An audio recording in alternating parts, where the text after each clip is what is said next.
Do you feel bored while reading a Bear Act? Or do you struggle understanding it?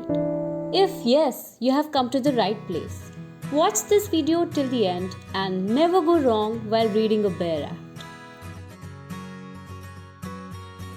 Hey there, I'm Shivani and today I'm going to give you some tips about Bear Act reading. कुछ लोगों को Bear Act पढ़ने से डर लगता है या फिर कभी-कभी आलस के मारे they prefer to take someone's notes and read them.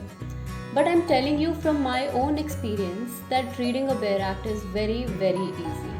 So let's just go forward with the video and catch the tips about acing Bear Act reading. Tip 1. Understanding a few principles of construction. There are a few basic principles that you might find handy. They are complex and you might want to read more about them. Tell me in the comments if you want me to make a video on this. The first one is literal construction. It basically means looking at the word as it is. Then the golden rule. It is a departure from the grammatical construction. If it is found that the literal construction से act का purpose या object defeat हो जाता है तो ये rule apply होता है. Mischief rule. जब कोई भी एक्ट पास होती है then one must see if there was any previous law in the same area which did not address the problem that the present law is aiming to address. इससे we will know कि हम कैसे interpret करें so that हमारी interpretation से उस defect या mischief को एड्रेस कर पाएँ. हार्मोनियस कंस्ट्रक्शन का मतलब बस इतना है कि अगर एक प्रोविजन की मल्टीपल मीनिंग्स निकल रही हैं तो वो वाली फॉलो करें जो बाकी प्रोविजंस की कॉन्सोनेंट्स में है. Tip 2. Understanding the purpose of the enactment. Purpose जानने के लिए सबसे ज़रूरी पार्ट उस एक्ट का प्रियम्बल है. यह आपको वो लॉ समझने में हेल्प करेगा. एक बार अगर आपको उस एक्ट के वाई, व्हाट और व्हेन समझ आ जाएं, तो फिर इंटरप्रिटेशन काफ़ी इजी हो जाता है. Tip 3. Break the long and even the short sentences into small parts. Bare act में एक ये बहुत बड़ी प्रॉब्लम होती है कि उसके सेंटेंसेस इतने बड़े और कॉम्प्लिकेटेड होते हैं कि जब तक हम उसके एंड में पहुंचते हैं तब तक हम उसकी स्टार्टिंग ही भूल जाते हैं. इसलिए आपको बेयर एक्ट को छोटे छोटे पार्ट्स में तोड़ना चाहिए. कुछ लोग सेंटेंसेस ब्रेक करने के लिए स्लैशेस का यूज़ करते हैं. मैं इंपॉर्टेंट पार्ट्स को अंडरलाइन कर लेती हूँ.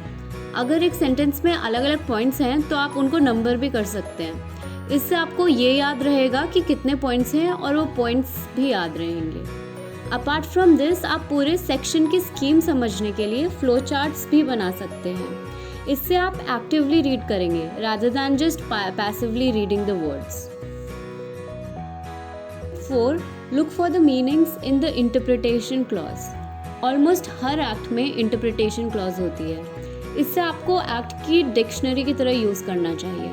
सबसे पहले ये टर्म्स समझने ज़रूरी हैं क्योंकि पूरे एक्ट में ये जब भी यूज़ होंगे तो उनकी वही मीनिंग होगी जो इंटरप्रिटेशन क्लॉज में लिखी है.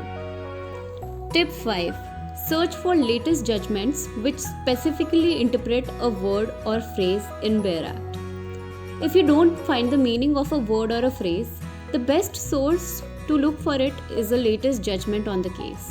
आप books भी रेफर कर सकते हैं, but law is dynamic, so be alert of any amendments or new judgments. Tip 6. Reading footnotes.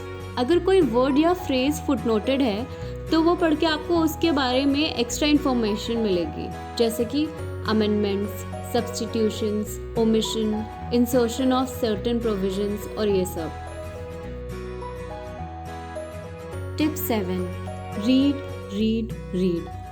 Bare act एक बार पढ़ने से शायद आपको इतना समझ ना आए बट आप जितना पढ़ेंगे उतना आपको समझ आता रह जाएगा. इतने सालों पुरानी बेयर एक्ट को जब अभी तक कोड्स भी इंटरप्रेट कर रहे हैं तो हमें तो बार बार पढ़ना ही पड़ेगा. I hope that these tips were helpful for you. Do tell me in the comments which is the first Bear Act you will read with these tips. Don't forget to like and subscribe and you can also follow me on Instagram. Bye bye.